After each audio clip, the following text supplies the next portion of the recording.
don't ever underestimate Nigel Farage. People gloatingly say, well, he's only got half a dozen MPs in the House of Commons. My understanding is that Richard Tice only left the Conservative Party because he was barred from standing as a candidate for diversity reasons for the mayoral race in London. I think we're going to look across the pond next year and we're going to go, why can't we do that? Why can't we drill? Why can't we deport? Why can't we reduce taxes? Why can't we start more businesses? Why can't we reduce regulation? I think that's going to be the constant rhetoric over next year. Who's going to do it? That's the question we're all asking. Is it Nigel Farage, who you know? Is it Reform? Are they just the next vehicle to take us closer? Or are they the fox in disguise, which is more of the same? What's your take on that? As always in politics, I don't really care who does it. I want it done. I didn't really care who claimed credit for Brexit. I just wanted Britain to be out of the European Union. I don't really care who claims credit for controlling our borders. I just want our borders controlled. Don't ever underestimate Nigel Farage. People gloatingly say, well, he's only got half a dozen MPs in the House of Commons. That can change. That can change pretty quickly. Look at what happened to the Liberal Party of Gladstone in the early 20th century. Don't underestimate Nigel Farage, and don't underestimate what they could do if they learnt how to use data properly, if they learnt how to use data the way we did in the Clacton by-election in 2014.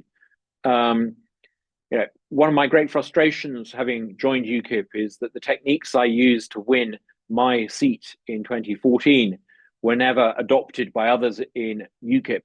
I suspect that Reform has learnt the lessons of that, and some of the people around Nigel now will understand the importance of using data, and they'll know how to use data, and they will know how to do targeted messaging. So don't underestimate that. I still think the most likely force for doing this will be the Conservative Party, but I really want Kemi Badenoch to do well. I worry though. I worry that the Conservative Party has, for 15 years, because of David Cameron's A-list, selected a lot of diversity hires. And don't get me wrong, I'm not saying Kemi Badenoch is a diversity hire, but there are plenty of diversity hires within the Conservative Party. Lightweight mediocrities who were parachuted into safe seats, the remnants of the Conservative Party, the last few seats, or the handful of, the 100 or so seats that they held on to. There's not a great deal of talent amongst them. Those that are talented often haven't been allowed into positions previously to show their talent. They've been kind of marginalized because there's a lot of lightweight dross in the Conservative Parliamentary Party. And I worry if going to have time to turn around.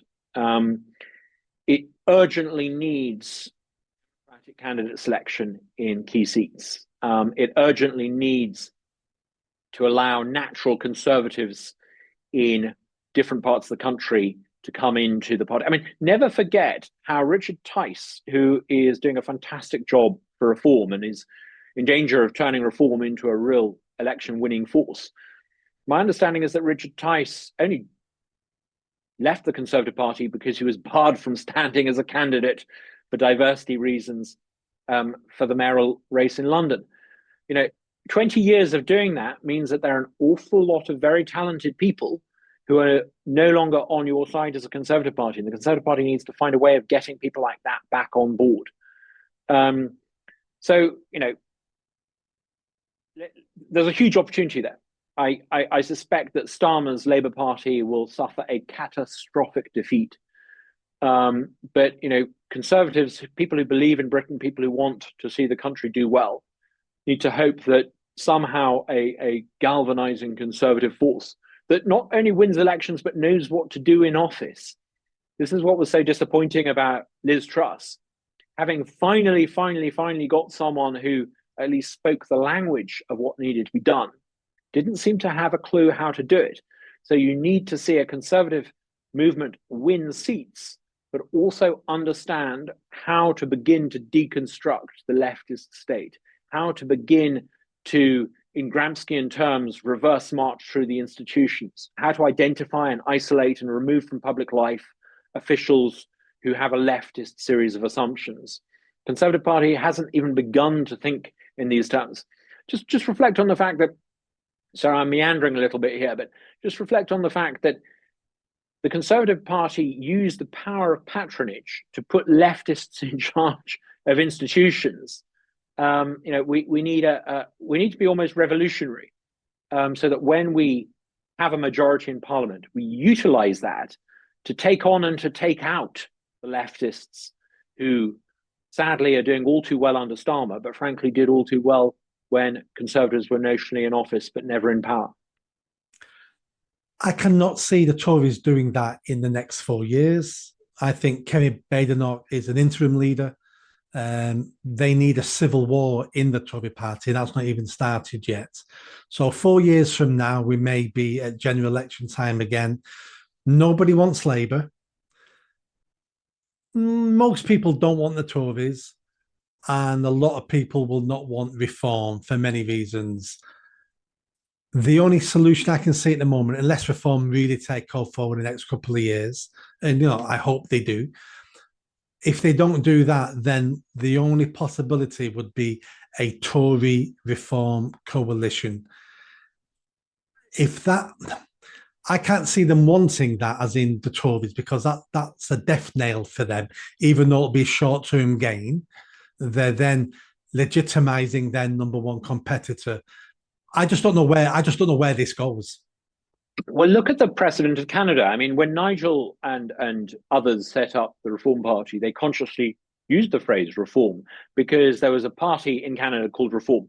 The Canadian Conservatives, under a disastrous leader like Kim Campbell, a sort of Theresa May, Rishi Sunak combo, think of her as that. She was an utter disaster. They were down to a handful of seats. An alternative called Reform was set up. And eventually the two parties merged. But what that required is the traditional Conservative Party to allow people who had been in Reform to come in. And in fact, I think Steve Harper and some of the most successful future Conservative leaders came into the Conservative movement through Reform. So, the Conservative Party both could benefit from some kind of deal. You need to remember, though, that this is going to be made difficult in part to Boris Johnson's folly and arrogance and conceit. Boris Johnson and Nigel Farage came to an understanding, and I know this because I was party to some of the third parties involved, came to an understanding not to stand in several seats in 2019. Nigel very magnanimously stood down Reform candidates, many of whom, or Brexit Party candidates, many of whom were furious at the time, and got them to stand down in 2019. That was instrumental in securing Boris Johnson his massive landslide win in 2019. They forgot that on day one in office. They didn't thank Nigel. They didn't bring Nigel in. They didn't offer the Brexit Party seats in the House of Lords, for example. They didn't offer to bring them in and help and advise in the Brexit negotiations. I think because of that, a lot of people in the Reform Party would be very, very reluctant to strike a deal with the Conservative Party, knowing how atrociously Boris Johnson's Conservatives treated them after the 2019 victory. So, yes, I can see the logic in why it should happen and needs to happen, but I think events have some way to go before either side will be ready for that. Yeah, I can't see the Tories doing it because I know the Tories only care about power. They don't care about the country. We've got 14 years proof that they don't care about the country. To be fair, some.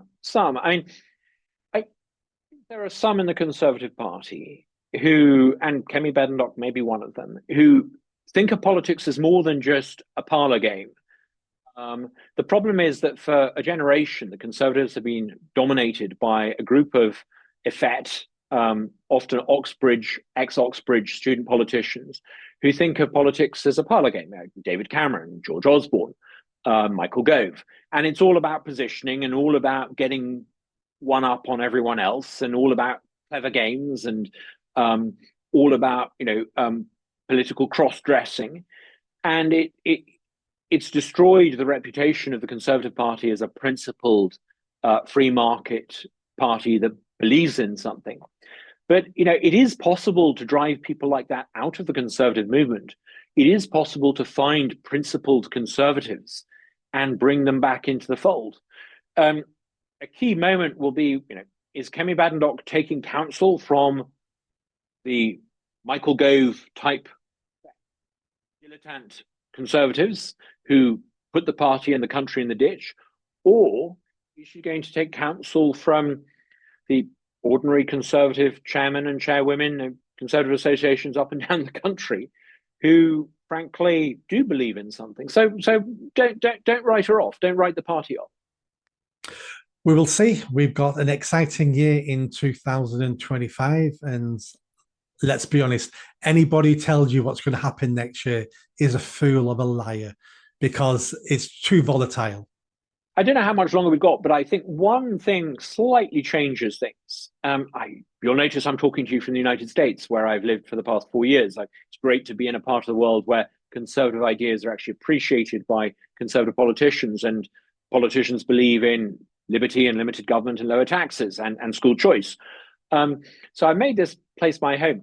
Now, a lot of Britons, or I should say a lot of political leaders in Britain, have this extraordinary sort of inferiority complex about the United States. Perhaps they spent too much time watching The West Wing or whatever, but they look at what's happening in the United States and they try to sort of emulate it. They call the garden in Downing Street, which isn't a rose garden, the Rose Garden, because the White House has a rose garden.